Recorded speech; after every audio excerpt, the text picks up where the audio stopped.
Welcome to the Foreign Tigers podcast with me, Louis. And with me, Eric.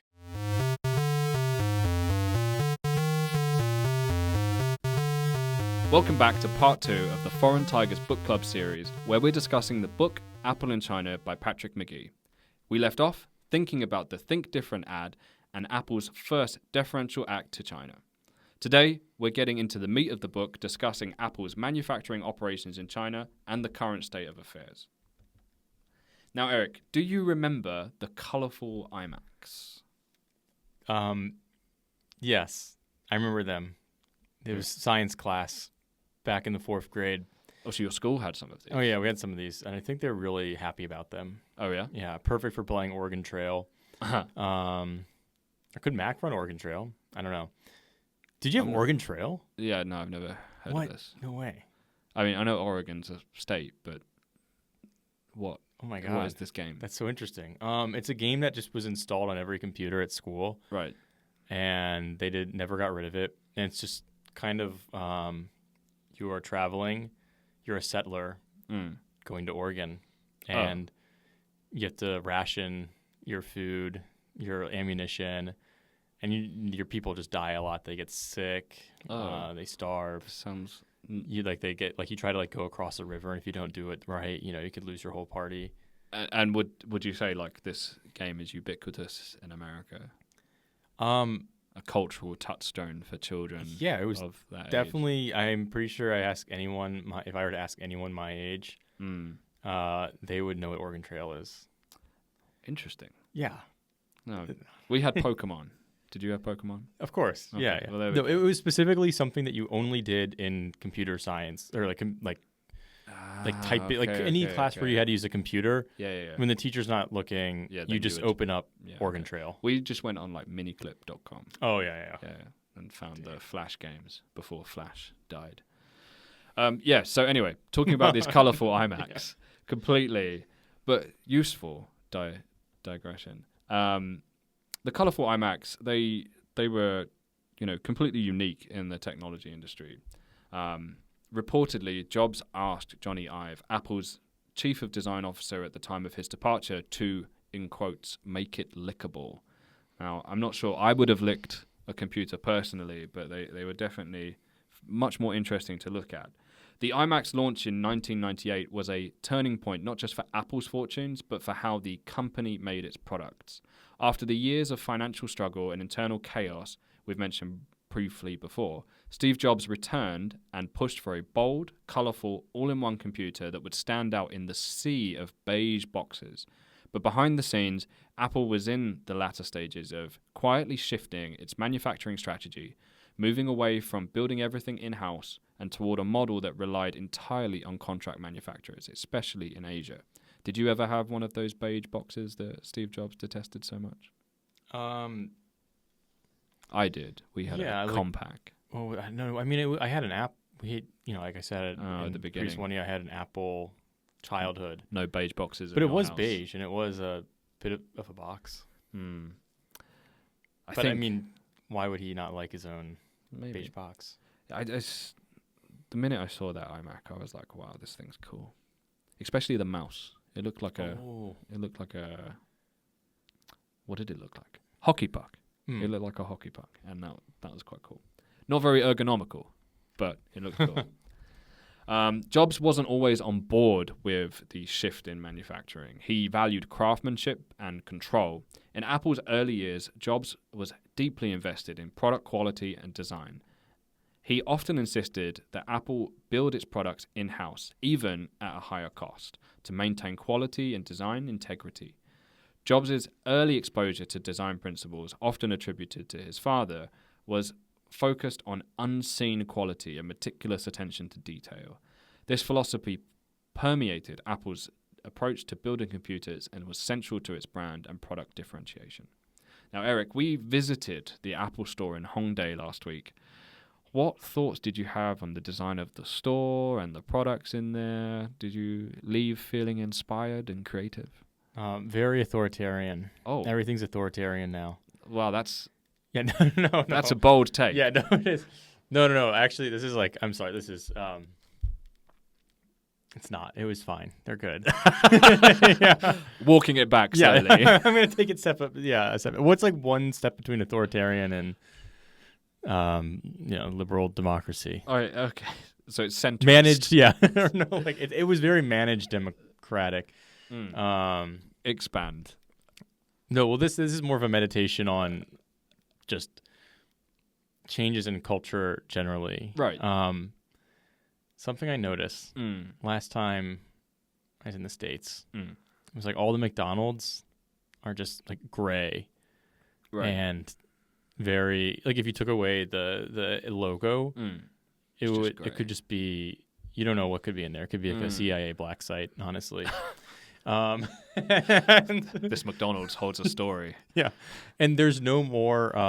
There's like little jungle gyms they used to have, like the playgrounds, and I just was thinking, because I'm sorry this is such a tangent from where we were. No, go for it. In Korea and I assume Japan, based on all the videos I've seen, like cuteness is a totally acceptable part of the culture, like in terms of how you can market something, how you can design something, how people can behave.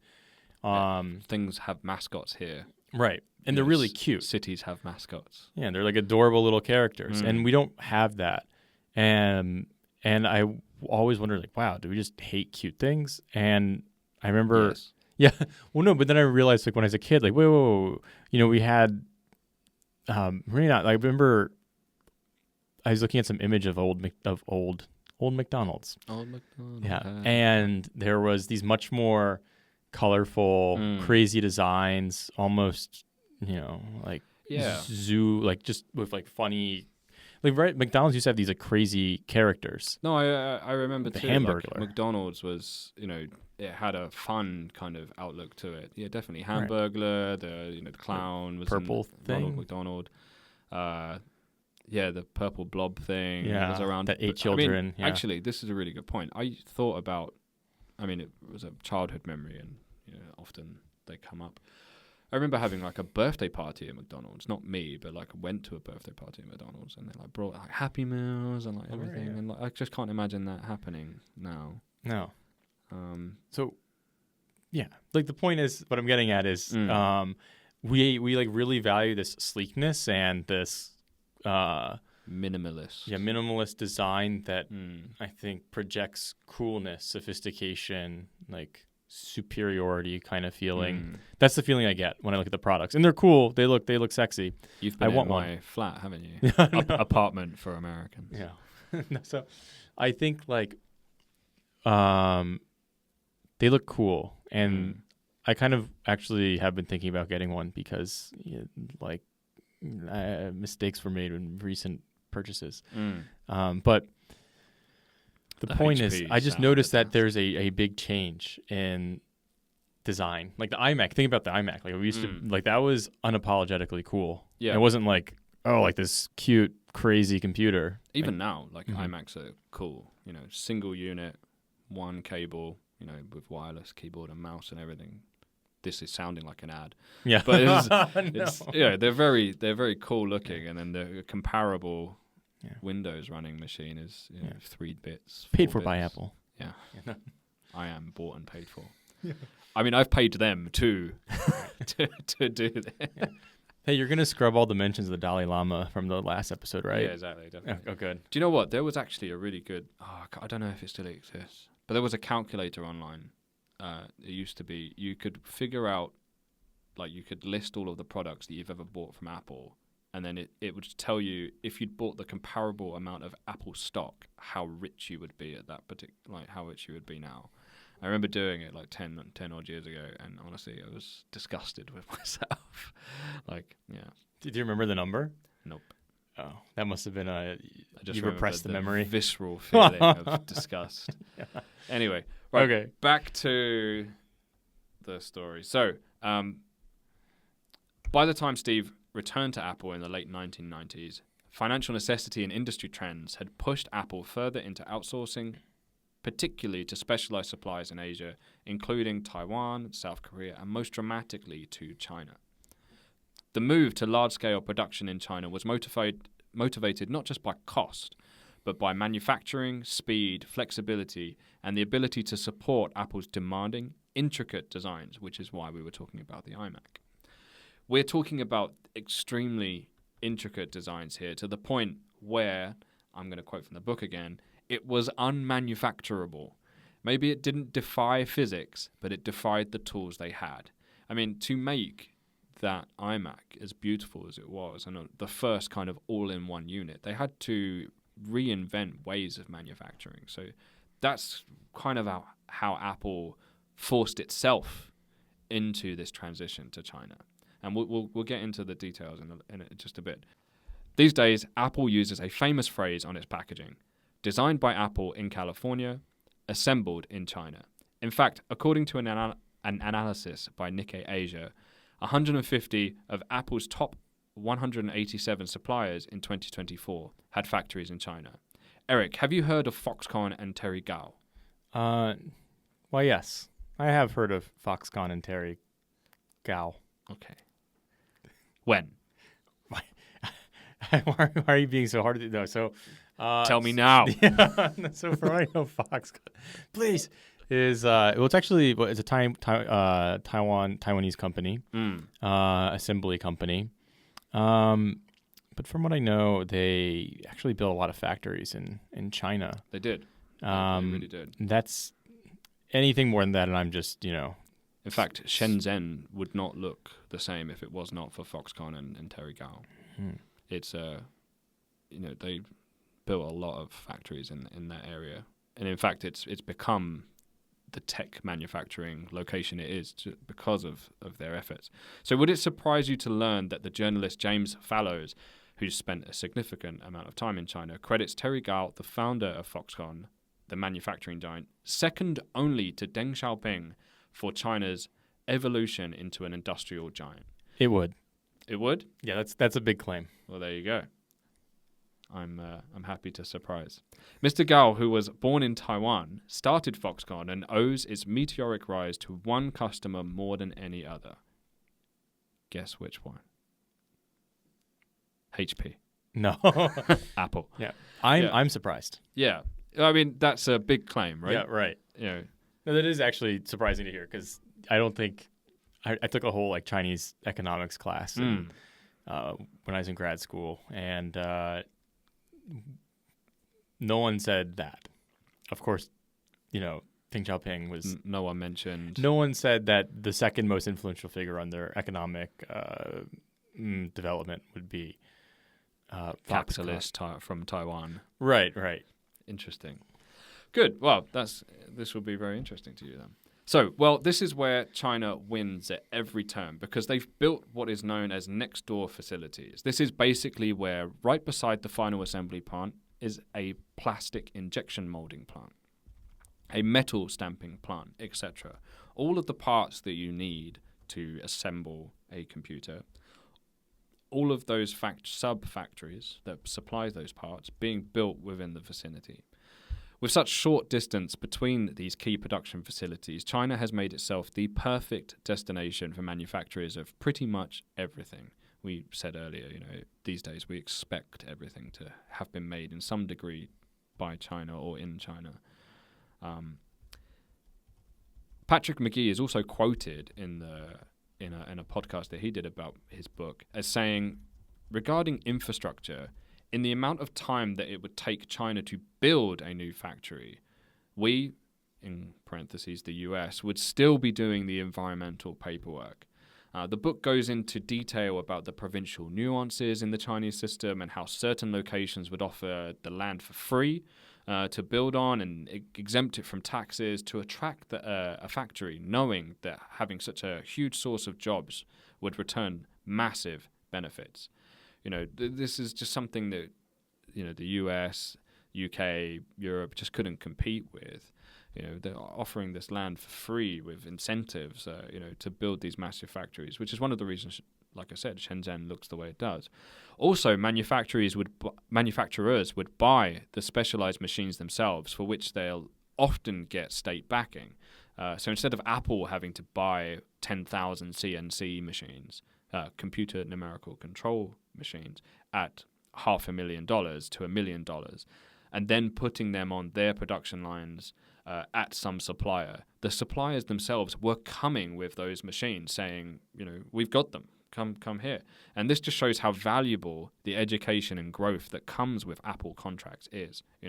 We've got the machines, teach us how to use them. And this was very much the crux of the book, and how Patrick McGee forms his argument in the book. It's incredible. I highly recommend the book if this episode isn't an endorsement already. All right.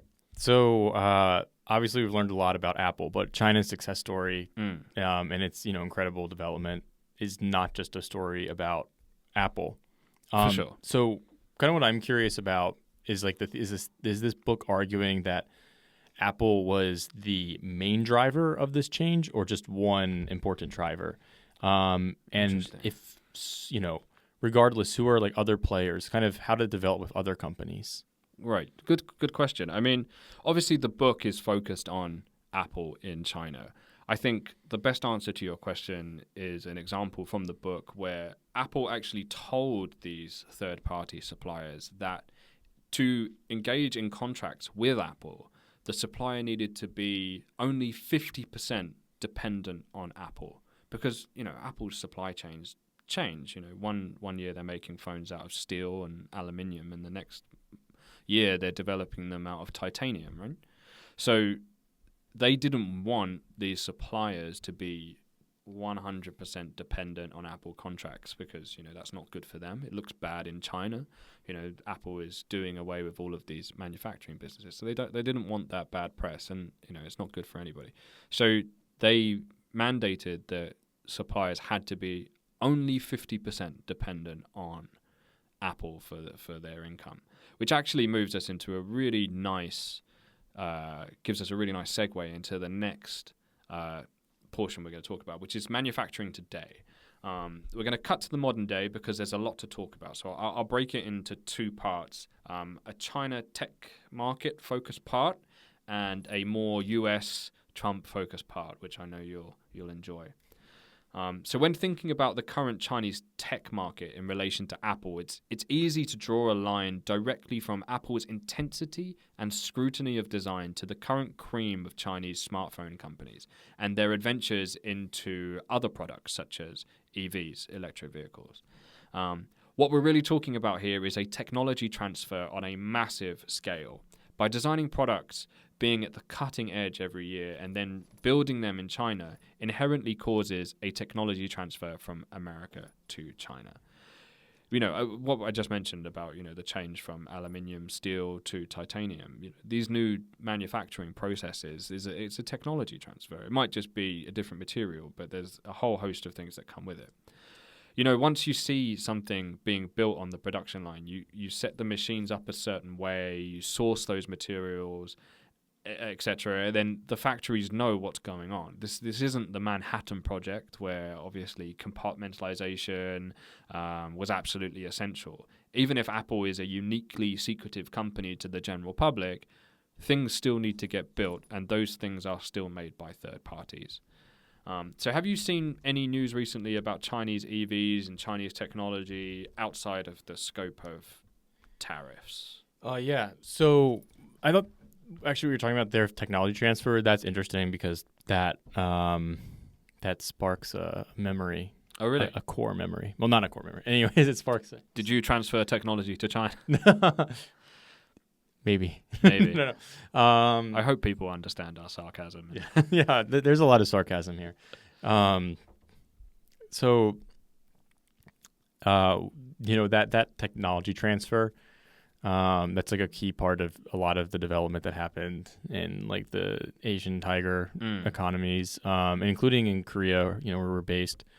At that time, I think when Korea was really kicking off its its development.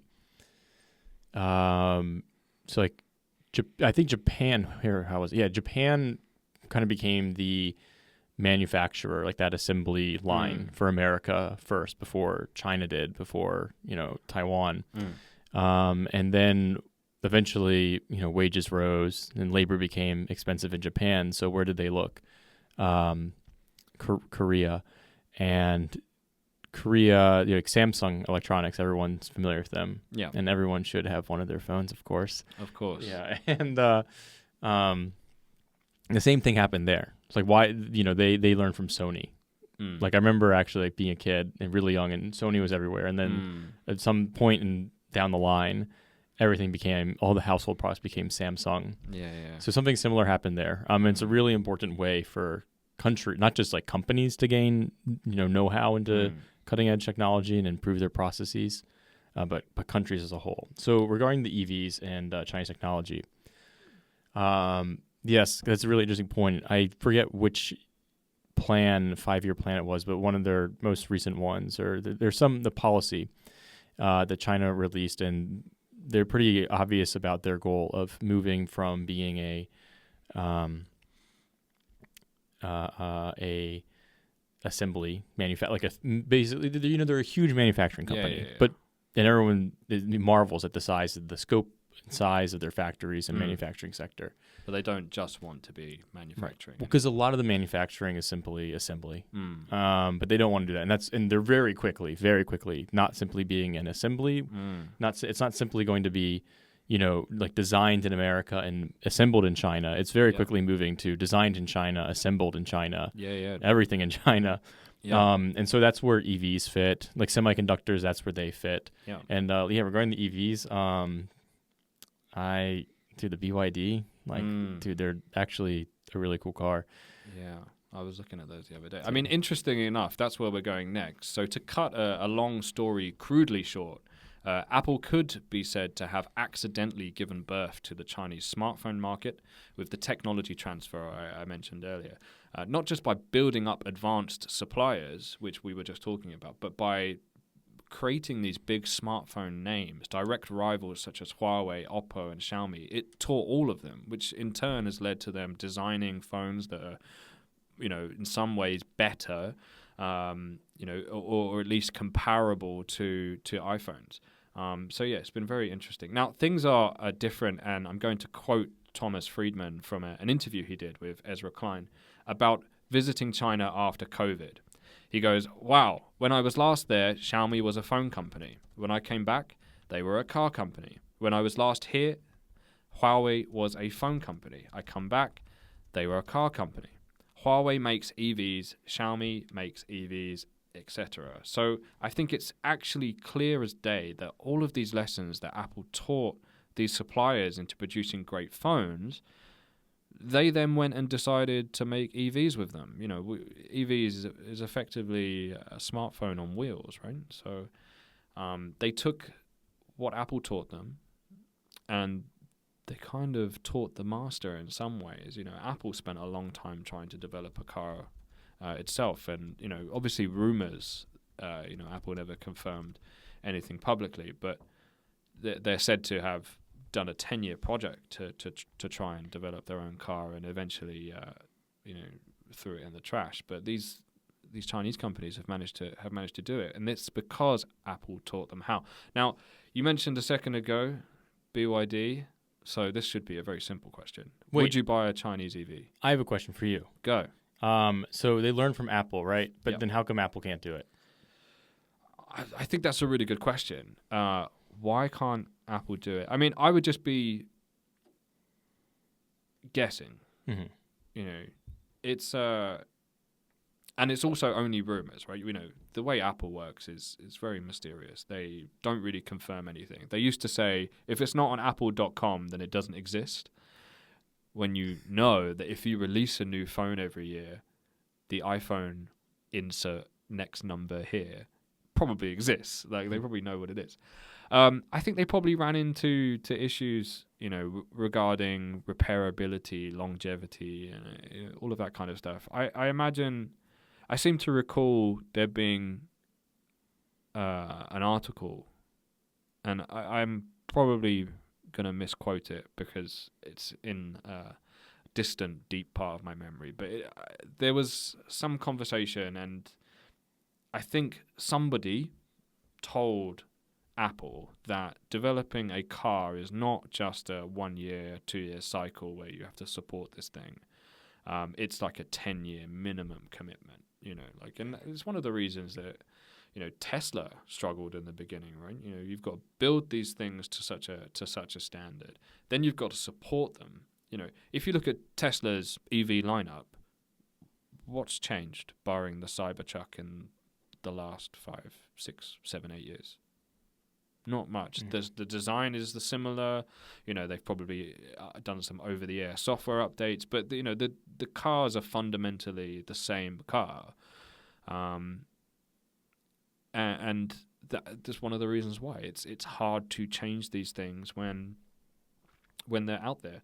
So moving on to the second Trump-focused part, we've got voices in the US calling for manufacturing to, in quotes, come home.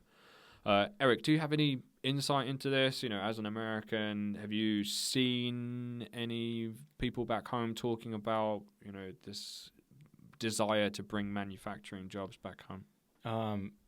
It's it's pretty much unavoidable because it's been such a huge conversation topic. And it's interesting because it's even as it was obviously since Trump, it has become not just it's become a serious political issue. One that really helped him win. But I remember even like long before that, people would kind of be derisive of Chinese made products, and people would just generally say, without political affiliation, just like, why aren't things American made? Why is everything made in China? Not good. Right. Yeah. Exactly. Made in China is synonymous with that kind of meaning.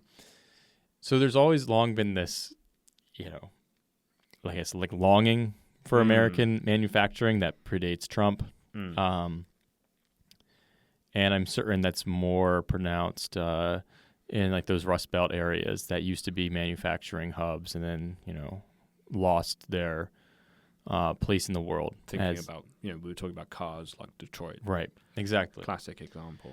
But I think in terms of what's happening now, I'm of the opinion that it's misguided because it's not this is about reviving industry, right? If you want to bring back manufacturing to America, what you need is not tariff policy. You need industrial policy, which is a combination of, it could involve tariffs, right? But it's also about investing in those industries that need revitalization, which is what we're not doing at all. So I think it's like dubious whether it's like you're doing one part, but you're not investing in the homegrown ability to. And is the one part seriously aimed at that? That's a good question. Because it's not really. It's kind of pretty much like blanket. Tariffs that often like hurt. Let's ask him. Yeah. Why don't we? Yeah, that'd be great. So on that, Apple has previously said that it's simply not possible for an iPhone to be manufactured in its entirety in the US. It has also been called pure fantasy by Eli Friedman, who formerly sat on the firm's academic advisory board. For some of the reasons that you've mentioned already, can you think of any other particular reasons why building an iPhone in the US might not work? Probably because like DEI woke policies, most likely. Yeah, that's definitely just would kill. Yeah, definitely the thing holding them back. I think so. No, and on a more serious note, again, sarcasm. Yeah, it's sarcasm. On a serious note, I think the obvious one would just be wages. Also, even though like assembly, I guess, is not the most difficult, like most demanding labor. I imagine like all the parts of having a giant manufacturing center that'd be capable of building enough phones to deliver to Americans. That takes a lot of expertise and know-how. And what we mentioned earlier about the peripheral manufacturing. True. Plastic stamping and molding, etc. Yeah, so I don't know if we have the like ecosystem for it anymore. Well, that's you raised a really interesting point, and it's an important aspect of the argument of to why it can't be done, at least not in the next few years. High-tech manufacturing has albeit been stripped out of the United States, and it's no longer possesses the tools and scale required to deliver the iPhone. It's exactly the kind of things you mentioned.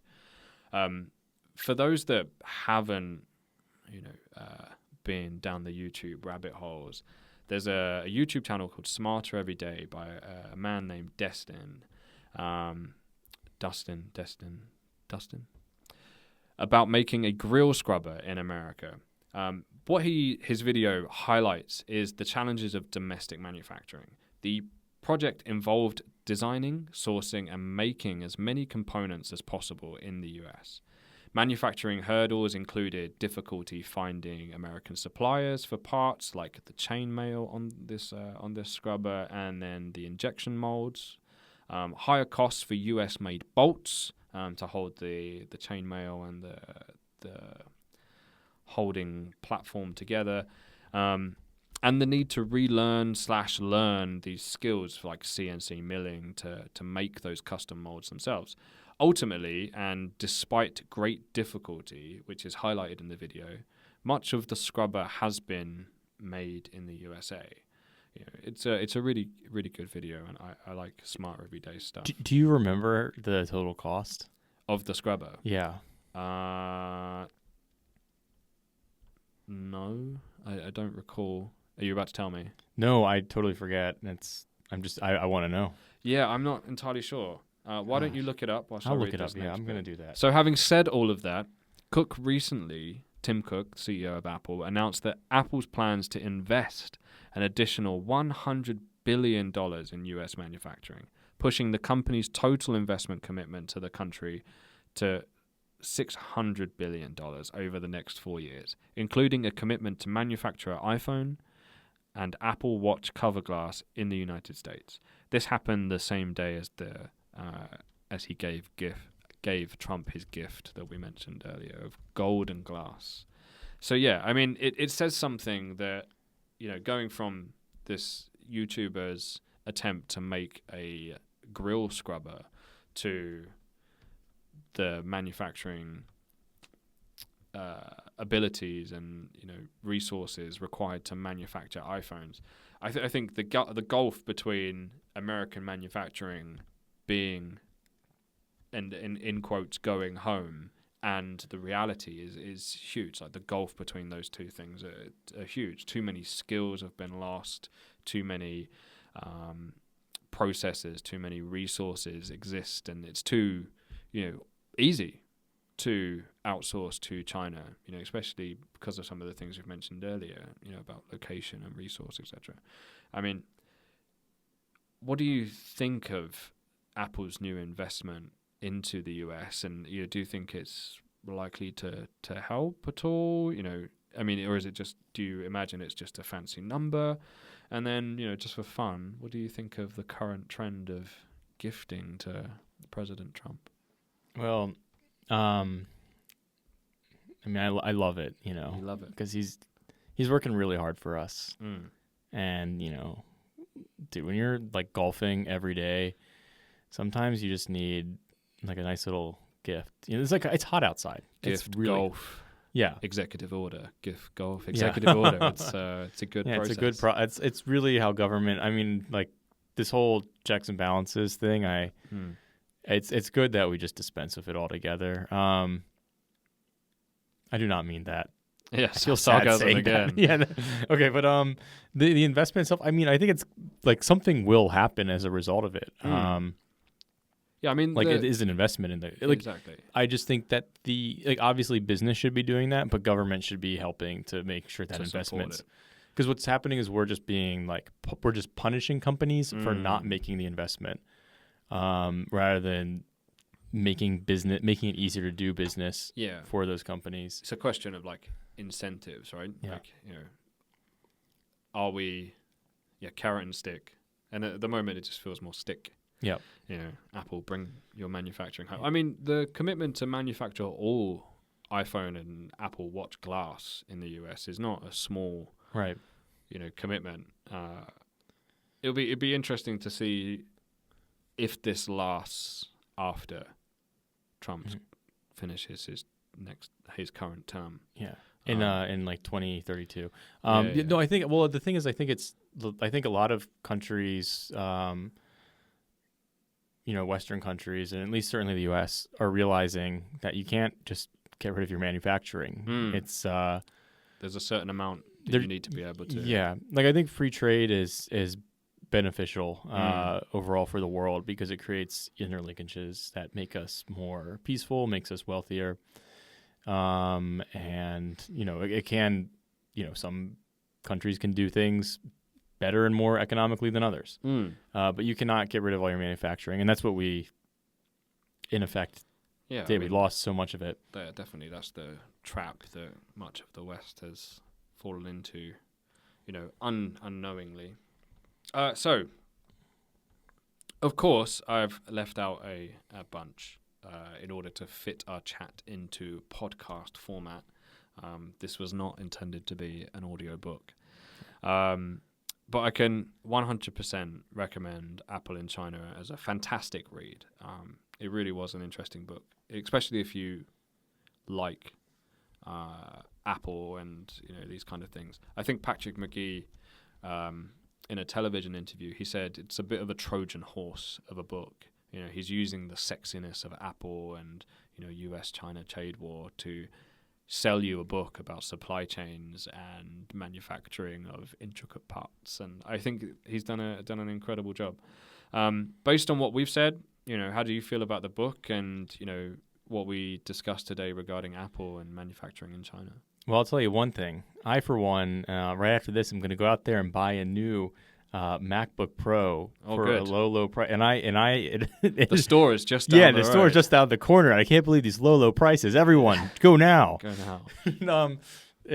Okay, so I think it's like a really illuminating book because I think something that a lot of people don't realize is how it's very easy to criticize China and say like China took our jobs and did all this terrible stuff to us, and certainly our jobs did go there, right? American jobs went there, but I think a lot of people need to understand that this was, it takes two to tango, right?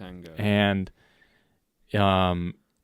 both countries in certain ways benefited from this like relationship of like business moving in and basically offshoring their manufacturing in China. But the thing is, we got two very different results from it. Yeah. And for consumers in the West, what we got was pretty much a sugar high. A very That's a good way of describing it. Like we had low prices, and that did improve parts of the middle class, right? Like more like the white collar middle class. Stuff.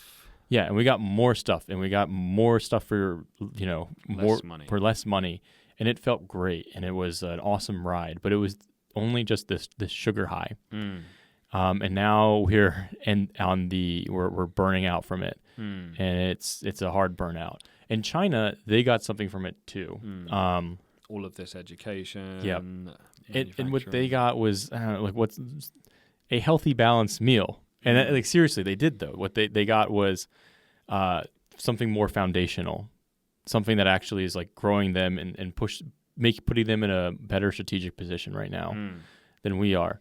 So I think this is interesting just because it is a story of really two countries making choices that felt that had compared to, I think, expectations when this trend began, have really gone pretty askew. It's got a bit out of hand. Yes, exactly. Yeah. And I think it's just people have to realize that this is something that we created. It's not just simply No, it makes total sense. I mean, case and point. We were talking about the price of the grill scrubber. Smarter Everyday's grill scrubber. The website I'm on, jjgeorgestore.com. There are other suppliers available. $74.99. Made in the USA scrubber. And then on my phone, I'm looking at Amazon. The lowest price within the top 3 is $16.97, which I assume is probably not made in the US. But I think that paints what you said, in hard detail, right? Like the choice is made in America. It's going to cost you a bit more. It's going to cost you a little bit more time, a little bit more money. Or you can have these things that are made elsewhere and, just get them, and it's making the decisions, policymakers and consumers making the decisions about what they value. Cheap manufacturing is a hard, for lack of a better word, a hard drug to wean yourself off of. It is, as we are all kind of finding out. So, thanks for listening. Thanks for listening to me waffle. I'm excited to do it for when you choose your book and being on the receiving end of this. So thanks for listening. We hope you enjoyed the show. This has been a 2-part look at the book Apple in China, part of our book club series, and we look forward to bringing you our take on more books in the future. Thank you very much, and goodbye. All right, thank you. Bye.